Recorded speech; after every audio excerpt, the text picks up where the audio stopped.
we'll explore the network protocols that power the web, revealing how they make our digital world work. Let's get started. First, let's take a look at what a network protocol is. A network protocol is a set of rules and conventions that govern how data is transmitted and received across a network. It defines how devices on a network communicate with each other, ensuring that data is sent, received, and interpreted correctly. These protocols establish the format of data packets, the way devices identify and connect with each other, and the methods for error checking and data retransmission. By adhering to these agreed-upon standards, different types of hardware and software can work together seamlessly, enabling reliable and efficient communication over local networks and the internet. Now, let's take a look at some of the most common network protocols. First, we have HTTP and HTTPS protocols.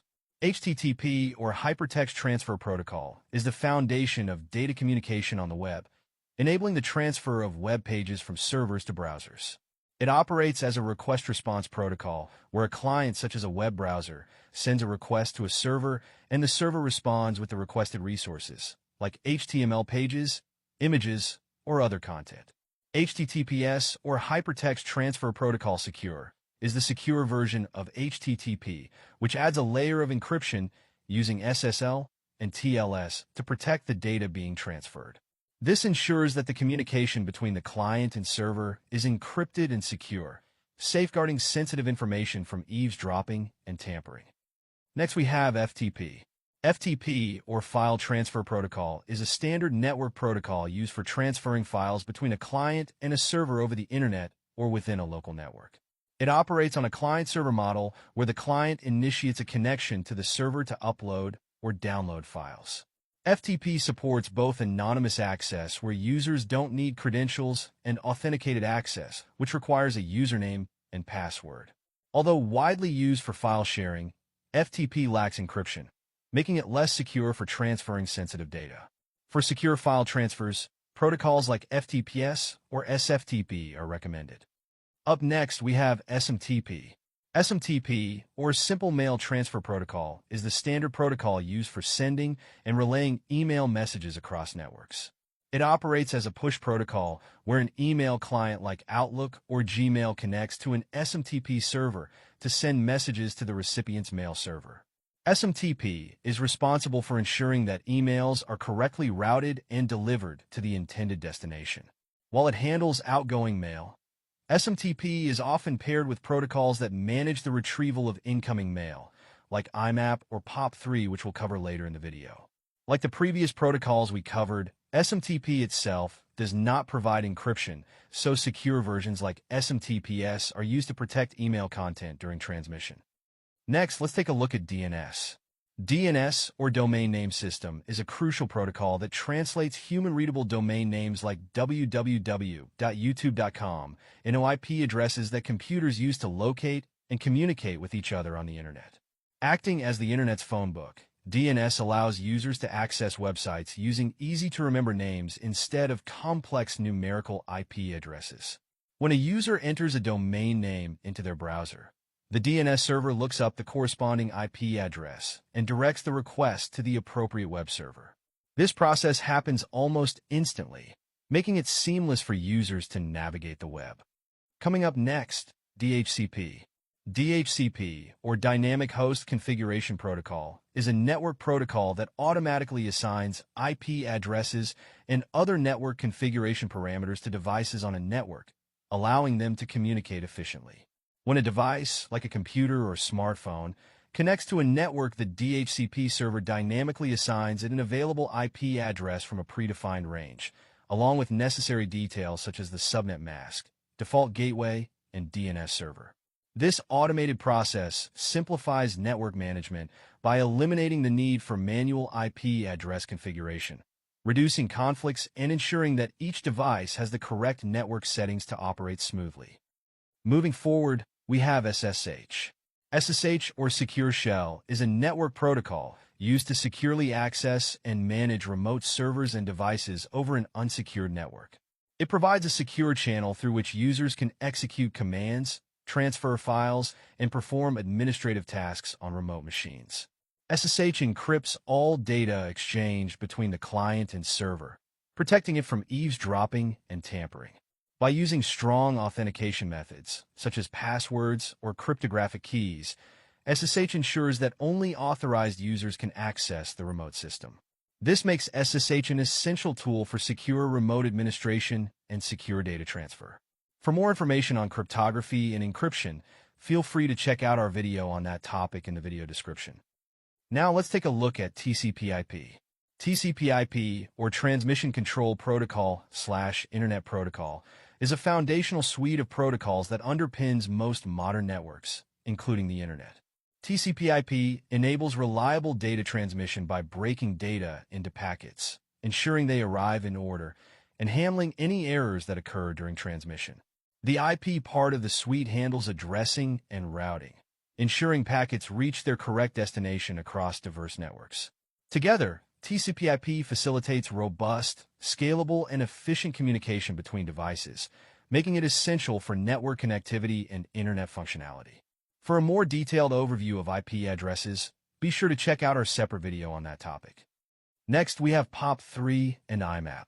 POP3, or Post Office Protocol 3, and IMAP, or Internet Message Access Protocol, are two protocols that help you access your emails from a mail server. POP3 downloads emails to your device and usually removes them from the server so you can read them offline, but it limits access from other devices. IMAP, on the other hand, keeps your emails on the server and syncs them across all your devices so you can access your messages from anywhere. SMTP, which we covered earlier in the video, is used to send emails to the server, while POP3 and IMAP are used to retrieve them from the server. Together, these protocols work to ensure you can send and receive emails effectively. Coming up next, UDP. UDP, or User Datagram Protocol, is a communication protocol used in computer networks that allows for fast and connectionless data transmission. Unlike TCP, UDP does not establish a connection before sending data, nor does it guarantee delivery, order, or error checking of packets. This makes UDP more efficient for applications where speed is critical and data loss is acceptable, such as live video streaming, online gaming, or voice-over-IP services.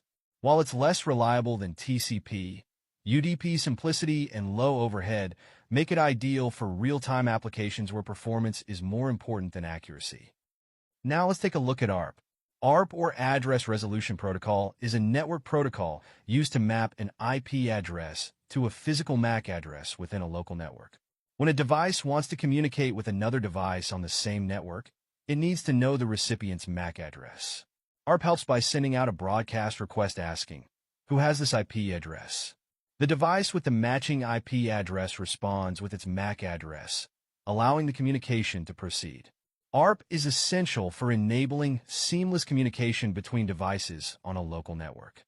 To learn more about how MAC addresses work, check out our separate video, which you'll find linked in the video description. Moving forward, we have Telnet. Telnet is an older network protocol that allows users to remotely access and manage devices over a network using a command line interface. Unlike more modern protocols, Telnet does not encrypt the data being transmitted, which includes sensitive information like login credentials. Because of this lack of security, Telnet is generally considered outdated and insecure, making it less suitable for use in today's environments where security is a priority. It was briefly mentioned in our previous video on firewalls as an example of a protocol that can be easily exploited by attackers if not properly secured. Next on our list is SNMP. SNMP, or Simple Network Management Protocol, is a network protocol used for managing and monitoring network devices, such as routers, switches, and servers. It allows network administrators to collect performance data, monitor device status, and configure network hardware from a centralized management system. SNMP operates using a client-server model where the managed devices, agents, send information to a network management system, NMS, upon request or periodically. This protocol helps in maintaining network performance and troubleshooting issues, making it a crucial tool for network administration. Coming up next, ICMP. ICMP, or Internet Control Message Protocol, is a network protocol used to send error messages and operational information about network communication. It operates as part of the Internet Protocol Suite and is essential for diagnosing and managing network issues. ICMP helps in troubleshooting network connectivity problems, by providing feedback on the status of data transmission. For example, tools like Ping and Traceroute use ICMP to test the reachability of network devices and to determine the path that data takes across the network. By reporting errors and network conditions, ICMP aids in maintaining efficient and reliable network operations. Next, let's take a look at NTP. NTP, or Network Time Protocol, is a network protocol used to synchronize the clocks of computers and network devices over a network. It ensures that all devices on a network have a consistent and accurate time, which is crucial for various applications such as logging events, coordinating transactions, and scheduling tasks. NTP operates by allowing devices to communicate with time servers which provide the correct time based on highly accurate sources like atomic clocks. By maintaining synchronized time across a network, NTP helps in preventing errors and inconsistencies that could arise from time discrepancies, thereby ensuring smooth and reliable operations. And lastly, let's take a look at RIP and OSPF. RIP, or Routing Information Protocol, and OSPF, or Open Shortest Path First, are two widely used routing protocols in computer networks. RIP is a simpler, distance vector protocol that determines the best path for data by counting the number of hops between the source and destination. However, it has limitations in larger networks due to its slower convergence and maximum hop limit of 15. OSPF, on the other hand, is a more advanced, link-state protocol that uses a cost-based metric to determine the shortest and most efficient path for data. It's faster, more scalable, and better suited for complex networks. In conclusion, understanding network protocols is essential for grasping how data travels across networks, ensuring smooth communication between devices. These protocols, from basic ones like TCP/IP to specialized ones like RIP and OSPF, form the backbone of Internet functionality and network management. Whether you're dealing with email, file transfers, or routing data, knowing how these protocols work gives you the insight needed to manage, secure, and optimize your network effectively. With this knowledge, you can better appreciate the complexity and efficiency of modern digital communication. This concludes our exploration of network protocols. If you enjoyed it, consider subscribing to our channel and liking the video.